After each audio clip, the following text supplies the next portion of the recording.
Hello dear student, this is the next video of 5th chapter history, rulers and buildings. In last video we discussed about the different structures which were built by kings and merchants of the medieval period, which included temples, mosques, palaces, gardens, wells, etc. This video will start with the topic of building temples, mosques and tanks. Temple means होता है मंदिर, mask मतलब मस्जिद, और tank जहाँ पर पानी को इकट्ठा करके रखा जाता था for the use of common people. So there is question arise why kings build these type of structures. यहाँ पर एक क्वेश्चन अराइज होता है कि टेम्पल, मॉस्क और टैंक्स जो राजा कंस्ट्रक्ट करवाते थे उसके पीछे उनका पर्पस क्या होता था. वो ऐसा इसलिए करवाते थे क्योंकि ये उनके डिवोशन को दिखाता था, उनके भगवान के प्रति, और साथ ही साथ it demonstrated the power and the wealth of the king. Temples and mosques were beautifully constructed because they were places of worship. Temples और मॉस्क बहुत ब्यूटीफुली कंस्ट्रक्ट करवाए जाते थे क्योंकि वो पूजा करने की जगह होती थी. They were also meant to demonstrate the power, wealth and the devotion of the patron. Patron का मतलब होता है संरक्षक, हु प्रोटेक्ट समथिंग. तो जो पेट्रॉन होते थे, जैसे कि इसमें राजा इंक्लूड हो गए, मर्चेंट्स इंक्लूड हो गए, ट्रेडर्स इंक्लूड हो गए, जो कंस्ट्रक्ट करवाते थे temple, mosque and tanks.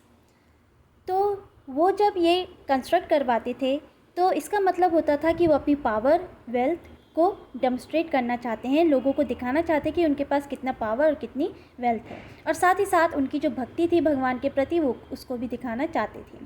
Take the example of Rajarajeshwar temple. हम राजराजेश्वर टेम्पल का एग्जाम्पल ले सकते हैं, which was build by Chola king Raj Chola first, या फिर राज देवा भी कहा जाता है उनको. तो वहाँ पर उस टेम्पल पर जो इंस्क्रिप्शंस हमें मिले हैं, इंस्क्रिप्शन का मतलब होता है वर्ड दैट आर रिटन और कट ऑन समथिंग. किसी भी चीज़ पर लिखा हुआ या फिर उसको कार्विंग करके लिखा हुआ, उसे इंस्क्रिप्शन कहा जाता है.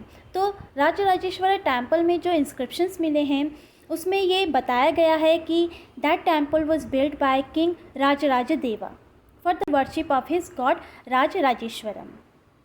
Notice how the names of the rulers and the god are very similar.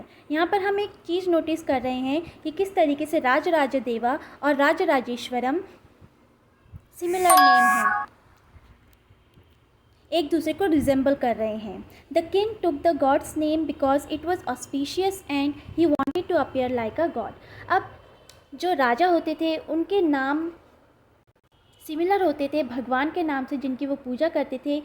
इसका एक कारण था क्योंकि अपने नाम में भगवान के नाम को जोड़ना वो ऑस्पिशियस समझते थे. ऑस्पिशियस का मतलब होता है ब्लेस्ड, शुभ समझते थे, और साथ ही साथ वो लोगों के सामने भगवान की तरह दिखना चाहते थे. Through the ritual of worship in the temple, one god Rajdeva honoured another Rajarajeshwaram. तो टेम्पल में जब रिचुअल्स होते थे, रिचुअल का मतलब होता है धार्मिक अनुष्ठान या धार्मिक कार्यक्रम. तो जब भी टेम्पल में रिचुअल्स होते थे, धार्मिक अनुष्ठान होते थे, पूजा की जाती थी, तो उस वक्त राजा का पूजा करना ये रिप्रेजेंट करता था कि वो राजा जो कि एक गॉड को रिप्रेजेंट कर रहा है, और साथ ही साथ वो जिन भगवान की पूजा कर रहे हैं उन्हें उनकी पूजा करके उनको सम्मान दे रहे हैं, मतलब एक भगवान दूसरे भगवान को सम्मान दे रहा है. The largest temple were all constructed by kings. The other lesser deities in the temple were god and goddess of the allies and the subordinate of the rulers. Mostly जो लार्जेस्ट टेम्पल्स थे that all constructed by the kings, और उन temples में जो small deities होते थे, जो छोटे डाइटीज़ होते थे, भगवान की मूर्तियाँ होती थी, उसका मतलब ये होता था कि वो मूर्तियाँ उन राजाओं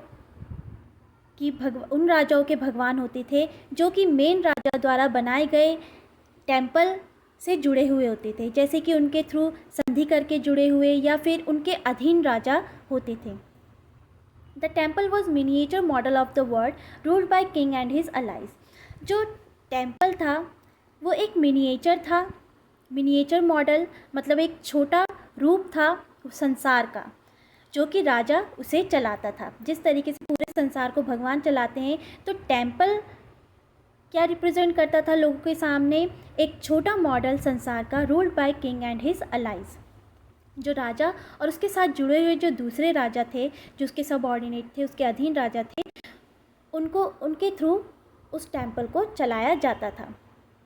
As they worshipped their deities together in the royal temples, it seemed as if they brought the just rule of the gods on earth। और साथ ही साथ सारे राजाओं का एक साथ एक ही टेम्पल में वर्शिप करना ये भी दिखाता था कि जिस तरीके से भगवान अर्थ को चला रहे हैं और वहाँ पर अपना जस्ट रूल, न्याय फैला रहे हैं, उसी तरीके से राजाओं का भी ये काम है कि वो टेम्पल में और उसके आसपास के एरिया में जो भी अधीन एरिया है उनके आसपास जहाँ पर वो रूल कर रहे हैं, वहाँ पर न्याय के साथ राज करें।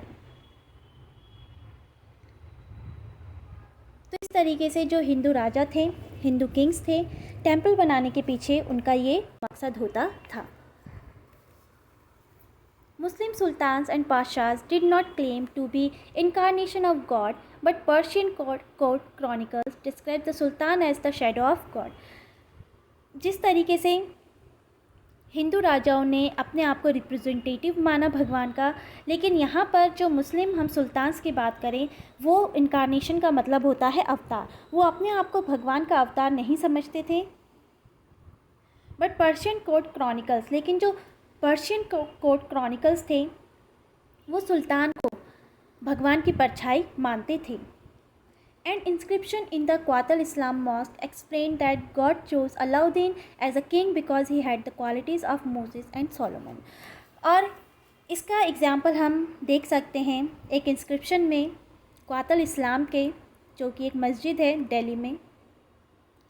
उसमें जो इंस्क्रिप्शन मिला है उसमें ये लिखा गया है कि अलाउद्दीन को किंग बनाया गया इसलिए क्योंकि उनमें क्वालिटीज़ थी मोसेस और सोलोमन की। मोसेस का मतलब होता है कानून बनाने वाला, जो मुस्लिम्स में कानून बनाने वाले थे, जिन्होंने स्टार्टिंग में कानून बनाया, उन्हें मोसेस कहा गया। और सोलोमन का मतलब होता है प्रॉफिट। प्रॉफिट मतलब Saint, Saint of Muslims.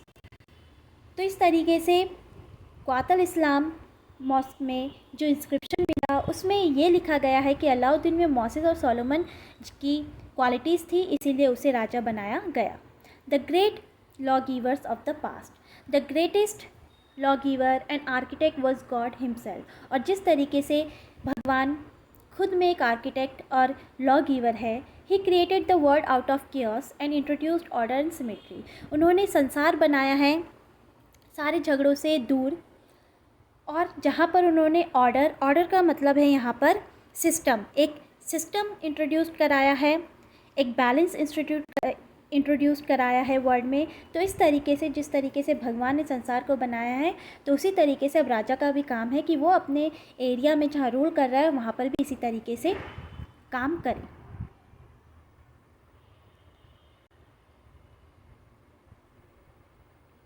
As each new dynasty came to power, और जैसे मैंने आपको बताया कि राजा का काम था कि वो टेम्पल कंस्ट्रक्ट करवाए, टैंक्स कंस्ट्रक्ट करवाए, मॉस्क कंस्ट्रक्ट करवाए। तो जैसे जैसे हम ये भी पढ़ रहे हैं कि टाइम टू टाइम राजा और डायनेस्टी चेंज होती आ रही थी। एक डायनेस्टी अगर डिक्लाइन हुई तो उसके बाद एक न्यू डायनेस्टी इंट्रोड्यूस्ड हुई। तो इस तरीके से जब एक डायनेस्टी ख़त्म हुई और दूसरी डायनेस्टी के पास पावर आई, kings wanted to emphasise their moral right to be rulers. तो राजाओं के राइट्स होते हैं उस पर जोर डाला। Constructing places of worship provided rulers with the chance to proclaim their close relationship with god, especially important in an age of rapid political changes. Temples बनवाना, जो रूलर्स टेम्पल्स बनवाते थे, वो एक तरीके से एक ऐसा काम होता था जिसमें वो प्रोक्लेम करते थे। प्रोक्लेम मतलब होता है उद्घोषणा करना, घोषणा करना that their close relationship with god. वो लोगों को ये बताना चाहते थे कि उनका भगवान के साथ एक क्लोज रिलेशनशिप है, especially important in an age of rapid political change. और ये इम्पॉर्टेंट होता था, ये दिखाना इम्पॉर्टेंट होता था जब कभी भी कोई राजा कोई पॉलिटिकल चेंज लाता था, तो उस टाइम पर इस तरीके की जो डेमोस्ट्रेट करता था अपनी पावर को, अपने भगवान के साथ रिलेशनशिप को, तो उस टाइम पर ये उसके लिए इम्पॉर्टेंट होता था। Rulers also offered patronage to the learned and pious and tried to transform their capitals and cities into great culture centers that brought fame to their rule and their realm। realm का मतलब होता है area. Rulers patronage भी थे, मतलब protector भी थे, जैसे कि जिस तरीके से वो धर्म को प्रोटेक्ट करते थे उसी तरीके से जो लर्न होते थे, जो पवित्र लोग होते थे, उनके भी प्रोटेक्टर थे।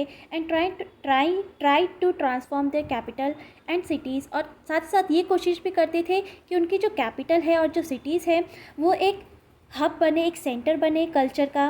दैट ब्रॉट फेम, जो कि उनके एरिया को फेमस करे, to their rule and their realm, उनके रूल के लिए और साथ ही साथ उनके एरिया के लिए फेमस हो जाए।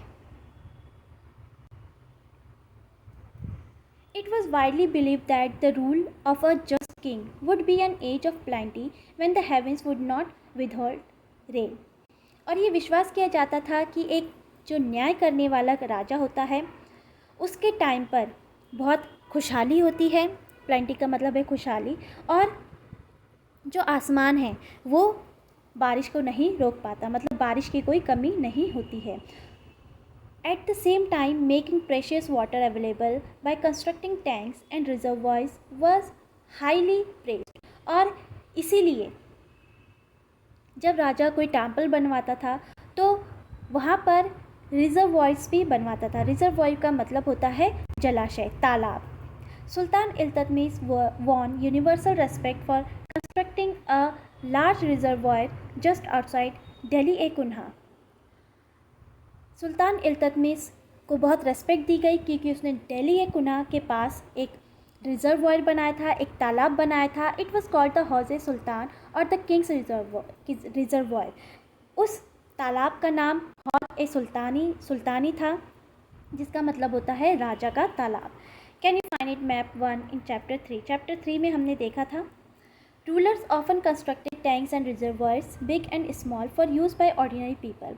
और रूलर्स मोस्टली टैंक्स और रिजर्वॉयर्स कंस्ट्रक्ट करवाते थे for the use of ordinary people. Sometimes these tanks and reservoirs were part of a temple. और कभी कभी यही रिजर्वॉयर्स और टैंक्स एक टेम्पल का भी पार्ट्स होते थे, मॉस्क का पार्ट्स होते थे।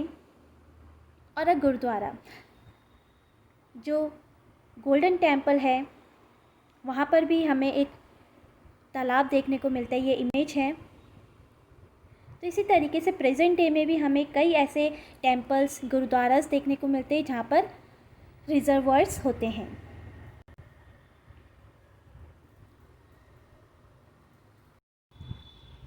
अब मैंने आपको बोला था कि जो टेम्पल्स होते थे that demonstrate the power and the wealth of the king. वो राजा की पावर और वेल्थ, पैसे को शो ऑफ करते थे। तो जब भी, और ये टाइम ऐसा था जब मोस्टली इन्वेडर्स, बाहर के इन्वेडर्स एक दूसरे पर अटैक करते थे, या अपने ही आसपास के जो किंग्स होते थे वो एक दूसरे पर अटैक करते थे। और उस टाइम पर उनके अटैक करने का जो मेन रीज़न होता था वो ये होता था कि वो टेम्पल को टारगेट करते थे और वहाँ से जितना ज़्यादा पैसा होता था वो लूट कर ले जाते थे। तो यही कारण था कि टेम्पल्स को डिस्ट्रॉय किया गया। Because kings built temples to demonstrate their devotion to God and their power and wealth, it is not surprising that when they attacked one another's kingdom, they often targeted these buildings। In the early 9th century, when the Pandya king Sri Vallabha invaded Sri Lanka and defeated the king Sena first, the Buddhist monk and the chronicler Dhammakiti noted। तो जिस time पर एक example है कि early 9th century में Pandya king Shri वल्लभा ने श्रीलंका में अटैक किया, तो उस वक्त जो बुद्धिस्ट मॉन्क थे धम्मकिति, उन्होंने लिखा है इसके बारे में। ही रिमूव्ड ऑल द वैल्यूएबल, जो पांड्या किंग थे उसने सारे वैल्यूएबल चीज़ें जो थी, जैसे कि the statue of Buddha made entirely of gold in the jewel palace and the golden image in the various monasteries, all these he seize, सभी को उसने अपने कंट्रोल में कर लिया। The blow to the pride of the Sinhalese ruler had to be avenged and the next Sinhalese ruler, तो जब Pandya ruler ने सिहलसी रूलर पर अटैक किया और वहाँ के टेम्पल्स को लूट के अपने एरिया में ले आया, तो जो नेक्स्ट सिहलसी रूलर था सेना सेकंड, उसने उसका बदला लिया।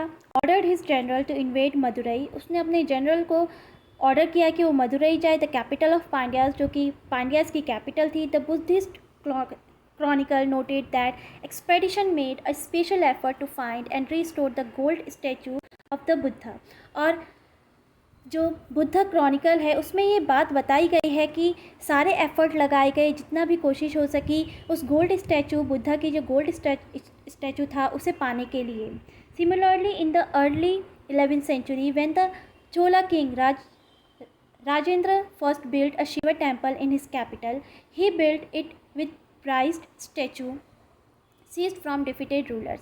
तो इसी तरीके का एक एग्जाम्पल अर्ली 11th century का है, जब चोला किंग राजेंद्र फर्स्ट ने शिवा टेम्पल बनाया तो वहाँ पर उसने उन्हीं मूर्ति को इस्टेब्लिश किया जो कि उसने हारे हुए राजाओं से, जिन राजाओं को हराया था उनसे लिए थे। एंड इनकम्प्लीट लिस्ट इंक्लूडेड, एक इनकम्प्लीट लिस्ट है जिसमें कि sun pedestal from the Chalukyas, a Ganesha statue and several statues of Durga, a Nandi statue from the eastern Chalukyas, an image of Bhairava, a form of Shiva and Bhairavi from the Kalingas of Orissa, and a Kali statue from the Palas of Bengal। तो इस तरीके से इन सारी जगहों से Rajendra first ने इन राजाओं को हरा कर यहाँ से जो टेम्पल में अटैक किया और वहाँ से जो मूर्तियाँ ले गया वो उसने शिवा टेम्पल में इस्टेब्लिश करवाई। और एक अनदर एग्जाम्पल है सुल्तान महमूद ऑफ गजनी का, was contemporary of Rajendra first, जो राजेंद्र फर्स्ट का कंटेम्प्रेरी था, मतलब ये अर्ली 11th century की बात हो रही है। During his campaigns in the sub continent he also attack the temples of defeated Kings.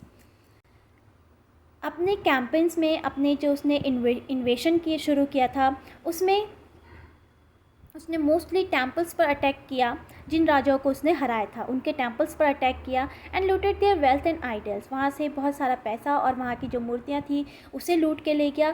Sultan Mahmud was not a very important ruler at that time, उस टाइम पर सुल्तान महमूद इतना इंपॉर्टेंट रूलर नहीं था, but by destroying temples specially the one at Somnath he try to win credit as a great hero of Islam. लेकिन जब उसने सोमनाथ, जो कि उस टाइम पर बहुत प्रोस्पेरस टेम्पल था, उसको लूटा तो इस्लाम में उसे हीरो जैसा माना गया। In the political culture of the middle age most ruler displayed there political might and military success by attacking and looting the places of worship of defeated rulers. तो इस तरीके से political culture of the middle age में जो political culture था उसमें mostly rulers जो थे डिस्प्लेड देयर पॉलिटिकल माइट, वो अपनी राजनीतिक जो पावर थी, माइट मतलब पावर, और मिलिट्री सक्सेस को दिखाने के लिए वो मोस्टली टेम्पल्स पर अटैक करते थे और वहाँ से जो भी प्रोस्पेरिटी होती थी, जो भी वेल्थ और आइडल होते थे उसे लूट के ले जाते थे।